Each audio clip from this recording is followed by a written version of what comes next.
Almighty is supposed to be speaking with Moses, and he tells Moses to go and deliver the message to the Pharaoh.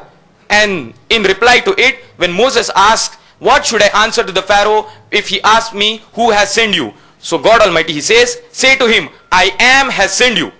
So Jesus Christ, may peace be upon him, he uses the same word in Gospel of John, chapter number 8, verse number 58, that I am what I am. Before Abraham was I am. Therefore, these two verses, since Jesus Christ, may peace be upon him, using the same words, I am and I am. Therefore, God Almighty is Jesus Christ. This is how the Christian scholars, they interpret the Bible. But if you analyze, Jesus Christ, may peace be upon him, he did not speak English. The Bible was not written for the first time in English. The Old Testament, it was written in the Hebrew language, and the New Testament, it was written in Greek language. If you go to the original manuscripts, of the Old Testament, the Greek translation of the Hebrew, which is Septuagint, if you go to the book of Exodus, chapter number 3, verse number 14, the word that is used there is hoon. It is hoon. And if you read Gospel of John, chapter number 8, verse number 58, the word that is used in Gospel of John, chapter number 8, verse number 58, where Jesus says, I am what I am. Before Abraham was I am, it is not hoon, it is ego eimi. So there, this proves that Jesus Christ, may peace be upon him, he never claimed to be Almighty God, and the I am of the Old Testament and the I am of the New Testament is entirely different. They don't have any connection between them. Now let's analyze.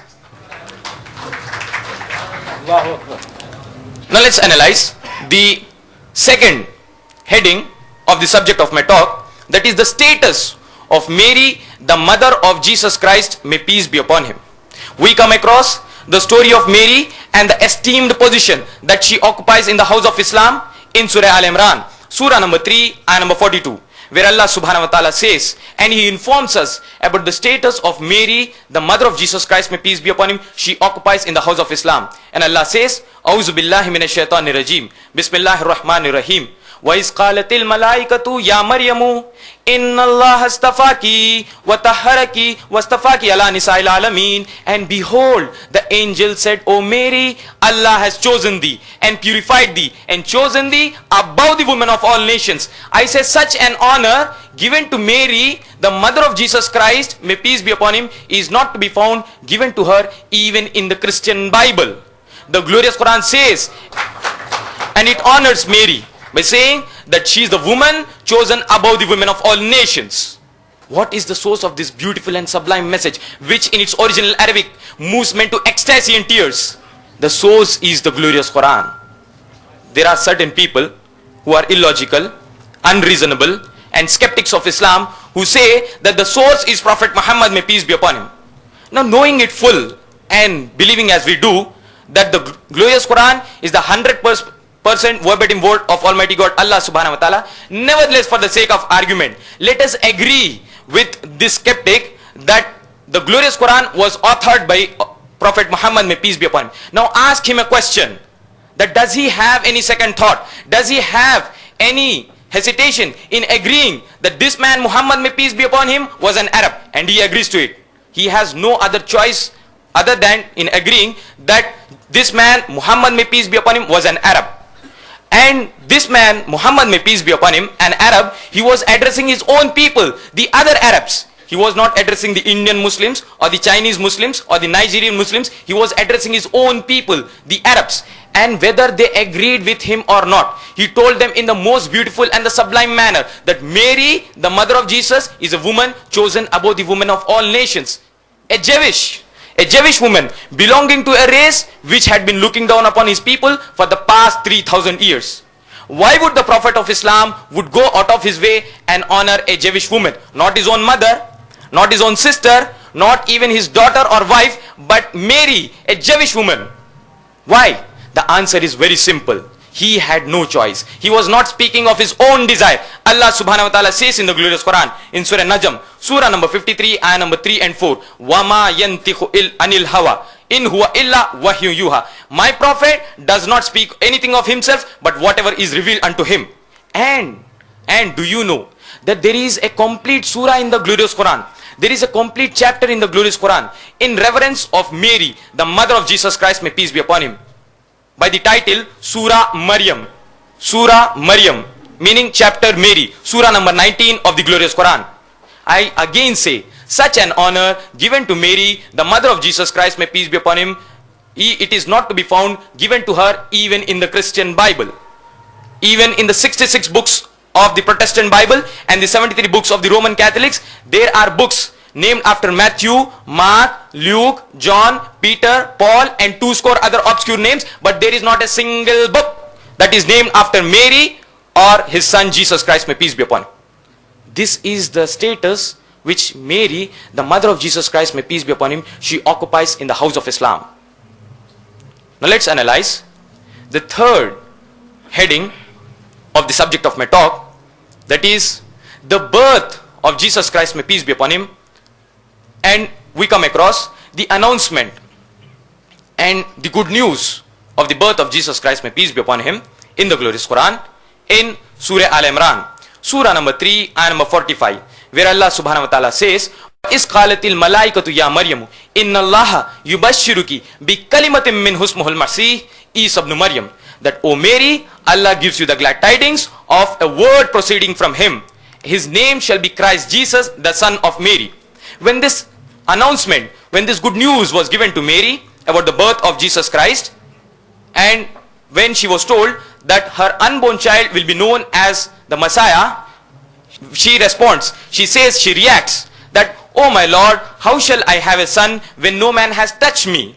Meaning physically, sexually, I didn't had any relationship with any man. So how can I have a son?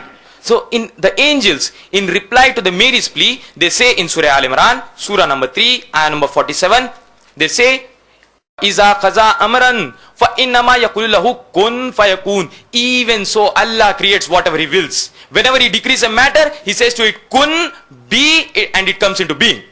This is the concept of the birth of Jesus Christ, may peace be upon him, according to the glorious Quran. Now compare the birth of Jesus Christ, may peace be upon him, which is given in the glorious Quran in Surah Al-Imran, Surah number 3, ayah number 47, with that of which is given in the Holy Bible. We come across the birth of Jesus Christ according to the Holy Bible in Gospel of Matthew, chapter number 1, verse number 18, which reads, now the birth of Jesus Christ was in this wise. Before his mother Mary, as she was espoused to Joseph, before they came together as husband and wife, she was found with the Son of the Holy Ghost. She was found with the Son of the Holy Ghost. Eminent Christian missionary Billy Graham, one of the famous Christian missionaries from United States of America, he dramatized this verse of Gospel of Matthew, chapter number 1, verse number 18, by sticking out his index finger and swinging his outstretched arm from right to left, and he said, the Holy Ghost came and impregnated Mary.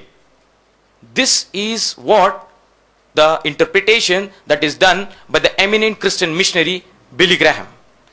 On the other hand, St. Luke, he informs us about the birth of Jesus Christ, but in a less crudely manner. When the announcement, when the good news of the birth of Jesus Christ, when it was given to Mother Mary, she reacts and she responds in Gospel of Luke, chapter number 1, verse number 34, by saying, how shall I have a son when I know not a man? The Quranic answer of Mary, it says in Surah Al-Imran, Surah number 3, ayah number 47, that, oh my Lord, how shall I have a son when no man has touched me? In essence, both these quotations, they carry the same meaning. The Quranic answer, where Mary said, where no man has touched me, and in the biblical answer of Mary, I know not a man.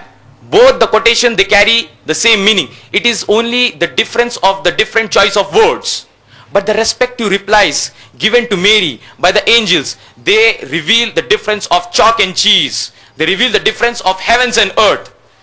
When she reacts, according to the Bible, in Gospel of Luke, chapter number 1, verse number 34, that how shall I have a son when I know not a man?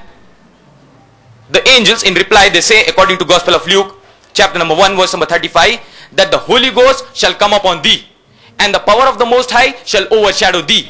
Can't you see that you are giving an agnostic, a skeptic, an atheist a stick to beat your back? They may well ask you a question.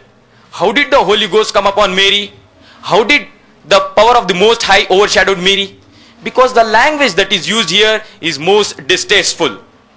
Now compare this with the answer that is given in the glorious Quran to the Mary's plea by the angels in Surah Al-Imran, Surah number 3 and number 47. They say, فَإِذَا خَزَا أَمْرًا فَإِنَّمَا يَقُولُ لَهُ كُن فَيَكُونُ. That even so Allah creates whatever He wills. Whenever He decrees a matter, He says to it be, and it comes into being.